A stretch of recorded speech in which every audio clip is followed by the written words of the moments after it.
was about to call it Baby Shark. Baby Assassins 2 Babies is available on digital platforms, so Amazon, Google Play, etc. And it was released back on April 2nd. To summarize the film,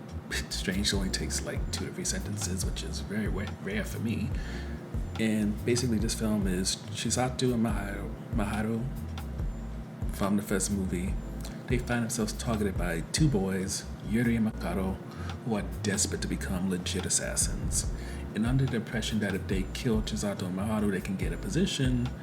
they spend a good part of the movie when Makoto's not crushing on some girl trying to kill Chisato and Maharu, who once again get in trouble for killing and being violent in the wrong, unauthorized situation. So, when it comes to the review portion, the first highlight for us is that it expanded the very sometimes bizarre and weird world that Chisato and Maharu operate in terms of giving us more of an idea of the assassins organization that they're in. It gives us an idea of what the cleaning people are like, and it just gives us something that feels less linear than the first film was in terms of it already knows you know who the 2 leads are, but now I want you to say these are the people who are their handlers, the cleaners. This is how the organization works in terms of insurance and weird things like that,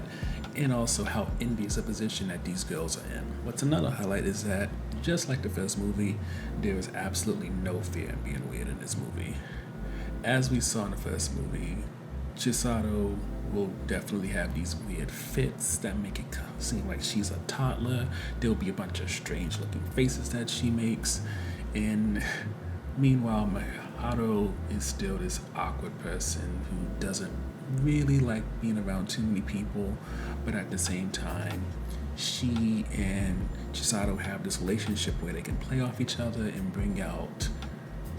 they balance each other out. And I would even add in that if you've seen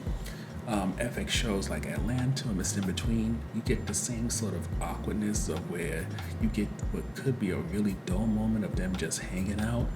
and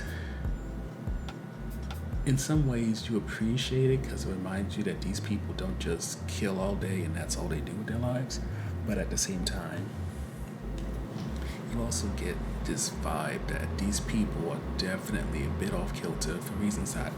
are never really revealed, but at the same time, you can definitely see the effect of it. The next highlight is that when it comes to the fight scenes, Chisato joins Maharu in having notable shootouts in the film, but I will say Maharu still has that ultimate in-game fight scene that really makes you take note of the actress involved. With all that said, the on-the-fence portion kind of counteracts the positive of how unafraid to be weird this film is, because sometimes you really are just watching people talk, not doing much, and you're like, when is something going to happen? One of the probably best examples is anytime you watch Chisato and Maharu at home, just eating, watching shows, whatever, sometimes you get funny moments, but if what they're doing doesn't really go with your sense of humor, you're gonna wish that something will happen. The same goes with Yuri and Makoto. When they're in this restaurant, waiting around, making plans, you're so badly gonna wish that either A, Makoto would talk to this damn girl so that something would happen, or they would be a little bit more serious about trying to find